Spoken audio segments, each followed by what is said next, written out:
All right, hello everybody.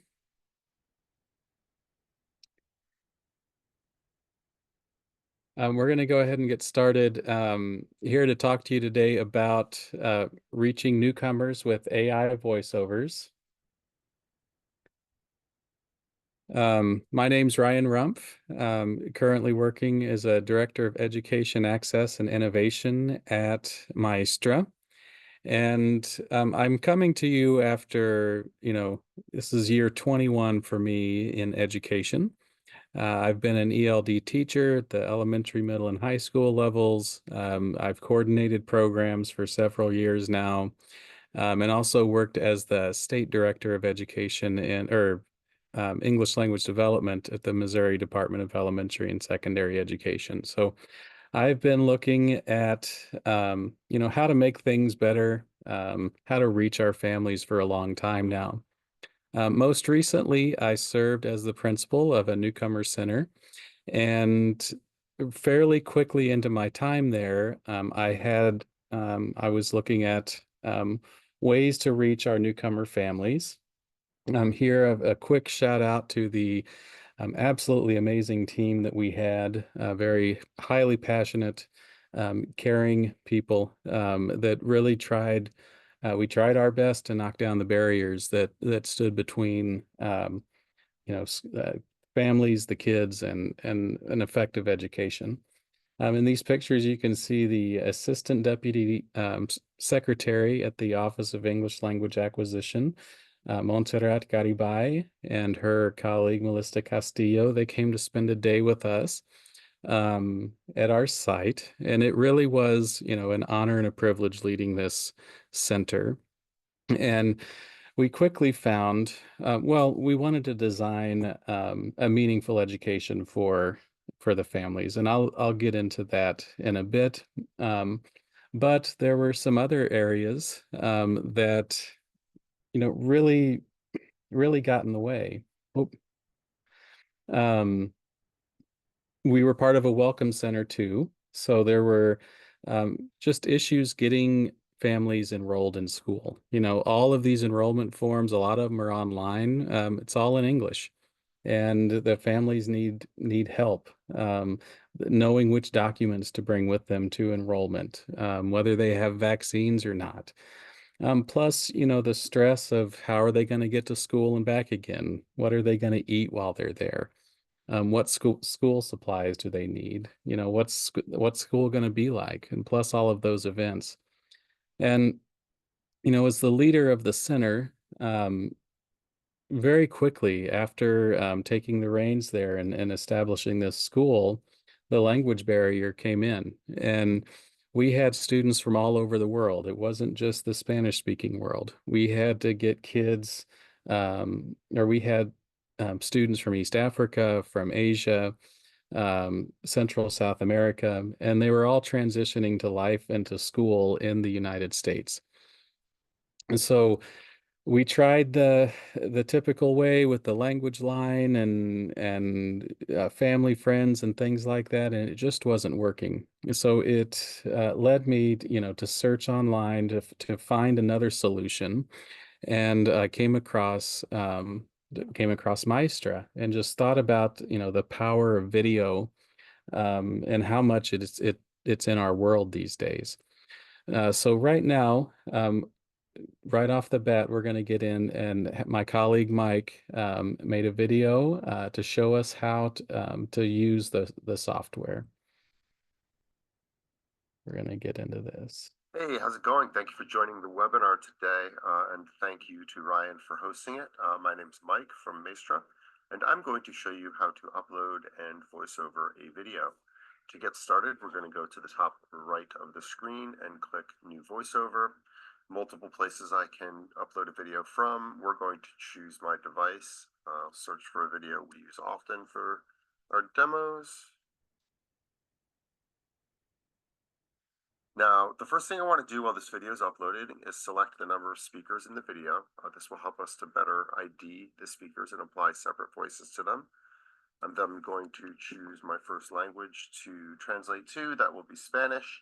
You can choose multiple languages as well. No, this is going to take a few minutes to upload and process. So I'm actually going to close out of this and just use a video that I've uploaded earlier just to save some time in Ryan's webinar. So we'll click OK there. I'm going to jump right into the video I've just uploaded. And you can see here that when it opens, we have an area on the right where each of the phrases is transcribed from the original language, which is English, and then translated into Spanish. I can add other languages if I so choose. And I can also see some things such as our CPS, which is characters per second. This can become important, and I'll show you why in a moment. But let's keep moving. The first thing that we want to do is we want to add voices so we can hear how this will sound in Spanish. So I can come to the middle top of the screen and click Synthesize Audio. This is going to ask me to choose voices so that it can synthesize the speech from the file. So let's just pick some at random. You can see that we kind of per region or per country, we have accents. So we'll just pick a few. I'm in Costa Rica, so let's pick one and we'll pick another one. We'll do Ramona from Dominican Republic. So I'll go to speaker 2 and then click Ramona. We'll pick a Mexican accent as well. So I'll pick Liberto. And let's do a US accent. We'll pick Alejandro. Great. So you can listen to each of these. Like if you wanted to listen to Alejandro before we picked it, we can listen here. No mires hacia atrás. Ya no vas por ese camino.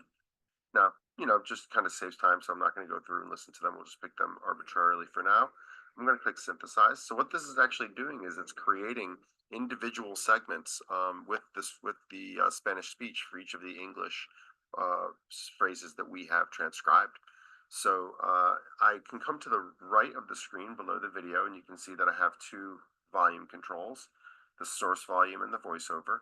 Let's listen to the source first, and then I'll blend in the voiceover.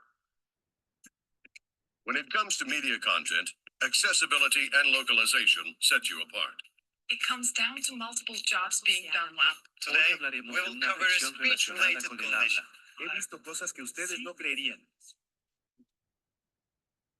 Pero ¿puedes creer que Maestra es una plataforma en la que puedes generar automáticamente transcripciones, subtítulos y voces en off en la misma interfaz? So it's done a pretty good job. Now we do have some things I noticed. For instance, if we go to, I've seen things you people wouldn't believe, which, if you want to watch this whole video, there's kind of a narrative to it. But you can see, if we listen to this again, we can hear with both of the voices that the new voice, the Spanish voice, is a little bit shorter, the speech that is spoken. So let's listen. He visto cosas que ustedes no creerían. So I can actually, if I wanted to say match that closer, what I can do is come down to Caption 4 and use my little AI button here, click that, and I can make this Spanish speech a little bit longer or shorter. We'll use longer in this case. Now I'm using basically an LLM to do this, similar to ChatGPT. That's a bit longer, so let's make it a bit shorter. We'll bring this again. See what we get. Great. So in these options, I think we're going to stick with the original, but it is really powerful to be able to change these and get people, get the speaker to speak things that might be a little bit more in line with what the timing that is being spoken on the original language. Do keep in mind that we are releasing a lip syncing capability, which will actually fix this problem within a week or so. So stay tuned for that. You might get an email from us if you've opted in. We're pretty excited about it. In any case, I can go in and I can change any text I want, either on the original. So if I come here and I change video to media, it's going to go ahead and change that to media here. You see multimedia on the Spanish speech. So I can make any changes I need. I can move any of the speech around I want to get it to start sooner or end sooner within the timeline. Oftentimes, these videos for you folks, I imagine, are going to kind of need to be put into the machine and extracted without much work. Don't worry, we've got above 95% accuracy on most of our languages. So this isn't something you really need to drill down into. However, we do allow you to do that as a part of the function of the software. So let's say that we've gotten everything the way we want it. We've made our timing is all right. We've changed anything we needed to change.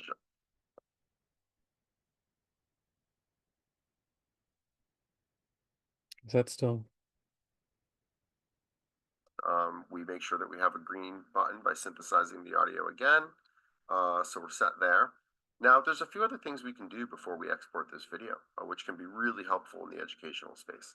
So I can click over on the top right, AI Tools, and this gives me the ability to create a summarization of the video. I can create chapters, so kind of an outline.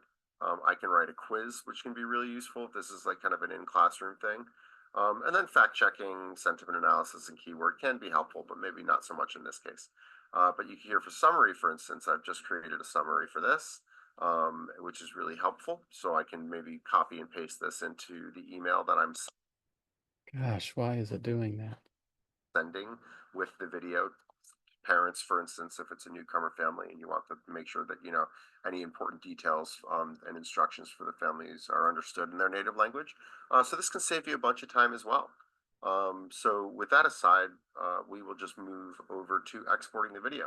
So now we can click export, and I have multiple ways I can export it. Subtitles are probably not going to be too useful. We're probably going to be concentrating on the media. Subtitles, just so you know, this would be like if you were uploading this to a player like YouTube, you could use these subtitles to be able to, have the speech written as well, and have the user be able to select which language they want within that playlist or that player. Going to media, I want to select the language to export, so I'm going to export in spoken Spanish, and then I can include subtitles there as well. So those subtitles will be burnt into the video, which can be really helpful for parents. We do have the ability to add lip syncing and remove original speech. These are in beta, so we're just kind of testing them out. We won't cover them now, but if you did want to get a few credits to try this out by emailing Ryan or myself, we'd be happy to set you up, and then you can, experiment with this, and it's pretty cool. My team is really proud of it. Another option is you can actually do a transcript. So if you wanted to have the transcript live on a web page or, any other sort of promotional material, you can do that as well. Cool. So I'm going to just export this video quickly. We probably aren't going to wait for this because we want to get you guys going on your day. But it does, it happens pretty quickly. This will just then download directly into wherever your files download for your machine. And we'll just see if this, okay, let's actually check it out. So I'm going to download this video quickly. And once that's finished, we will have a quick look.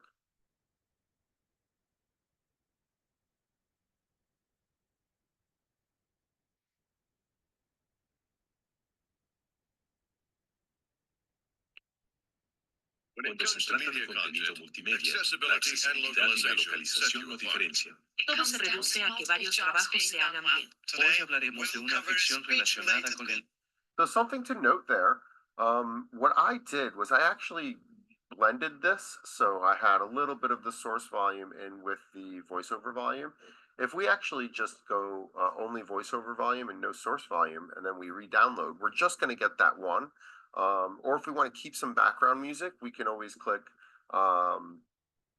remove original speech, and that will remove the speech and keep the background music. So you do have some options for your exports there. Again, we really hope you guys ask us for some trial credits and test this out. We're excited to really help your use cases. Thanks. Have a great day. Ryan, back to you. All right. Hey, how's it going? All right. So I hopefully you could see all of the options there. With the videos, you can use screencast videos that would walk families through the enrollment screen. You could make little videos that show, hey, when you're to enroll, you need to bring this, this, and this. The same thing with about vaccines or supplies, even a school tour. Really the sky's the limit. Um, so in your setting, let's use some chat. I've listed a series here. What else could we do? What other kinds of videos could we make to give our families a soft landing in our school districts?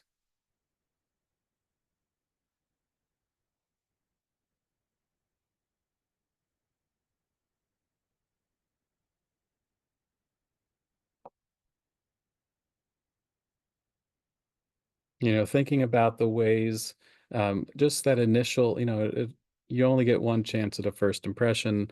Um, Even teaching families about the U.S. school system, um, a very, very powerful tool. Now, one thing that I should note is, the upload time, the processing of the video generally takes a minute or two.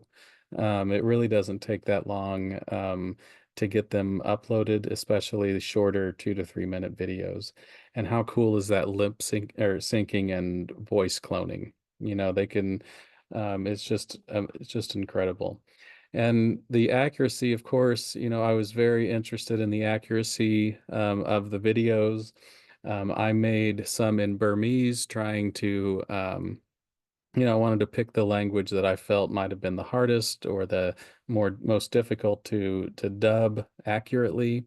Made the videos, took it up to our family liaison who spoke Burmese and Karen, showed her the video, and you should have seen the look on her face.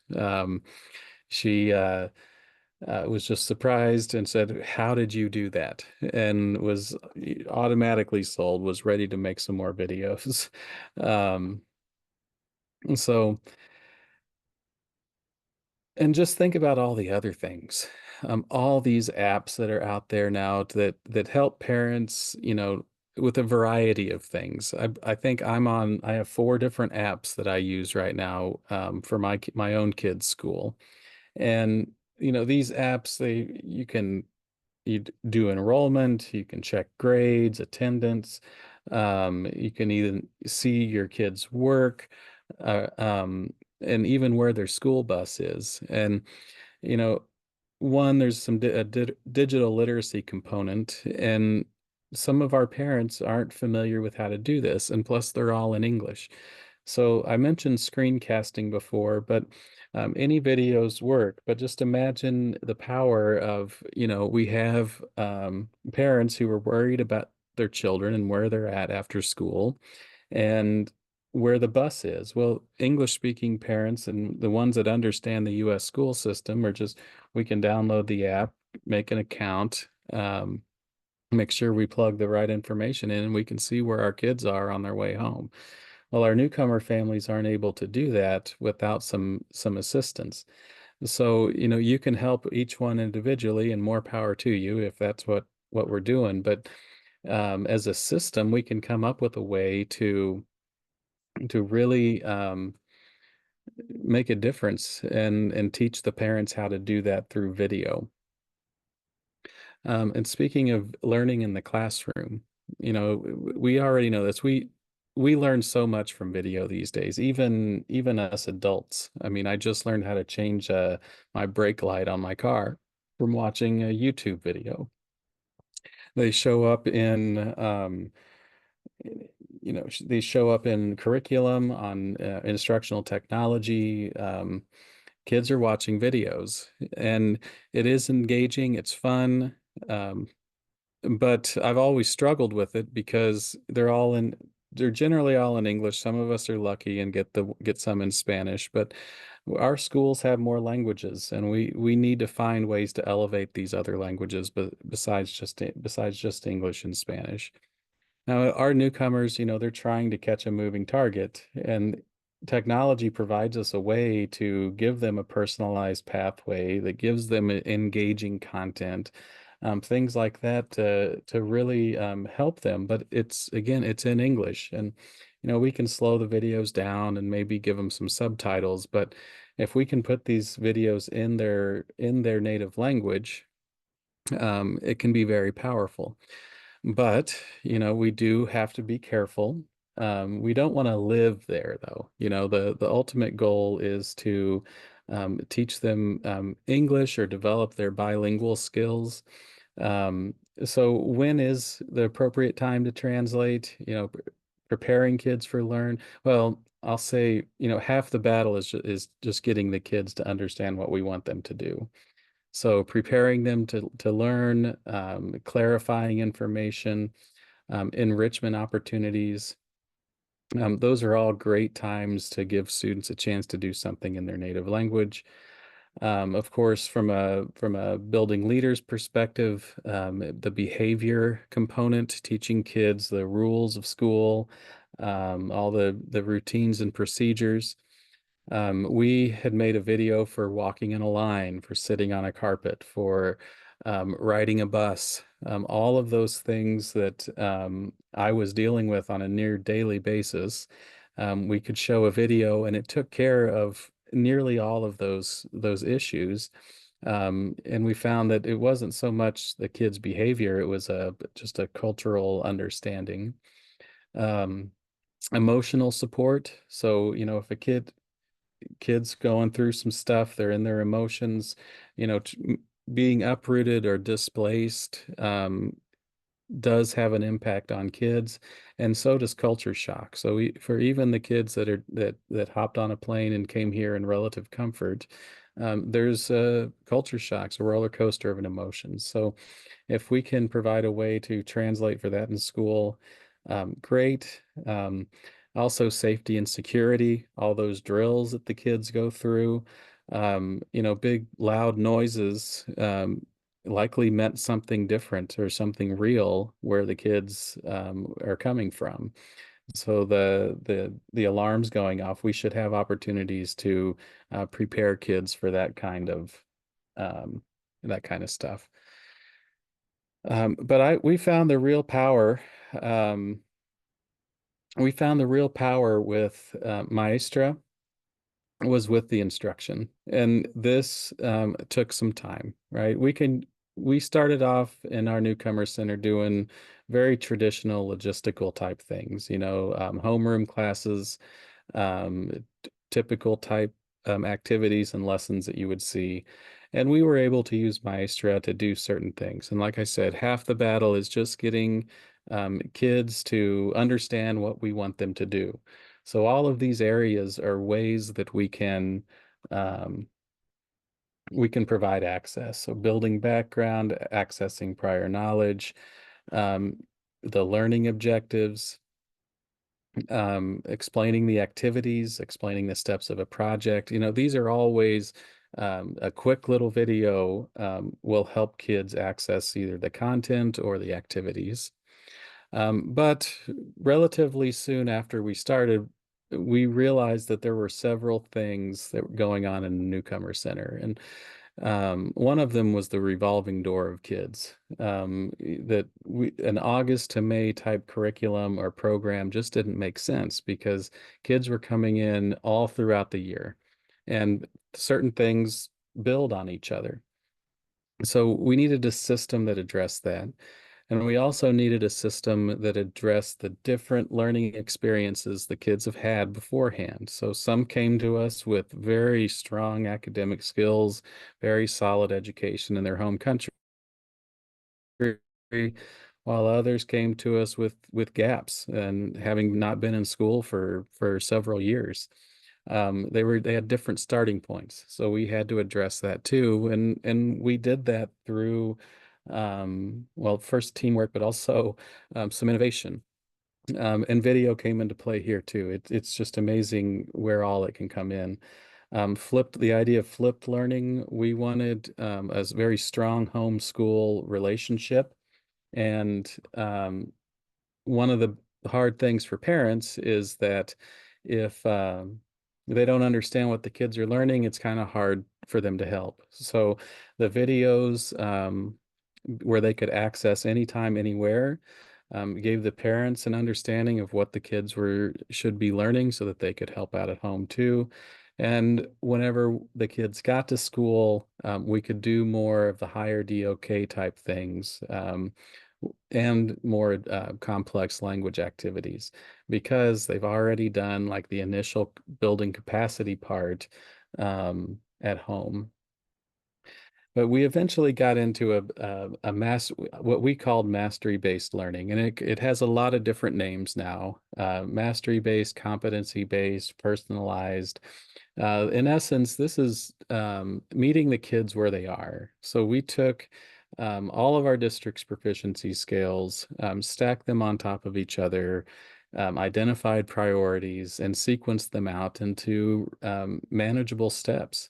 And kids move along those steps after mastery. And there's a lot of people that have a model these days. Marzano is one of them. And if you read through Marzano's book, he recommends a virtual resource for every learning target, whether it's something we find online or something that we deliver ourselves. And when I first pitched this idea that, hey, we need a video to go along with every learning target, the teacher's eyes just got big. Like, how that is a big undertaking. But it's just like anything else. Um, if you a little bit at a time, um, over a school year, over multiple school years, you'll eventually get to where you need to go. And we did this for almost 3 years. And after 3 years, we had a video for nearly every learning target. We had a video for our common routines and procedures, and they were dubbed in a language that the kids could understand.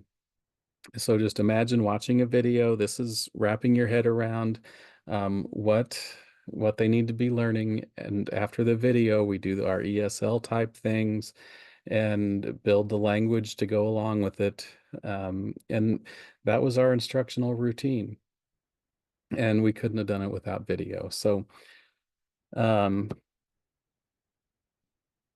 thank you for joining us today. I'm more than happy to talk with anyone more about this and what the possibilities are for you in your school district.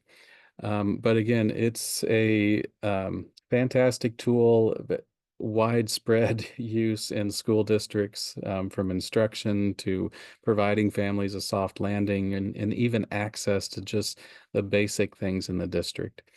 So again, thank you for joining us today. We're having trouble with the Q&A. And yeah, there's a link in the chat. One thing to note that there is a 20% education discount for school districts. And yeah, again, there's a link in the chat if you'd like to connect with me. I'd be happy to talk to you. So thank you all for joining us today.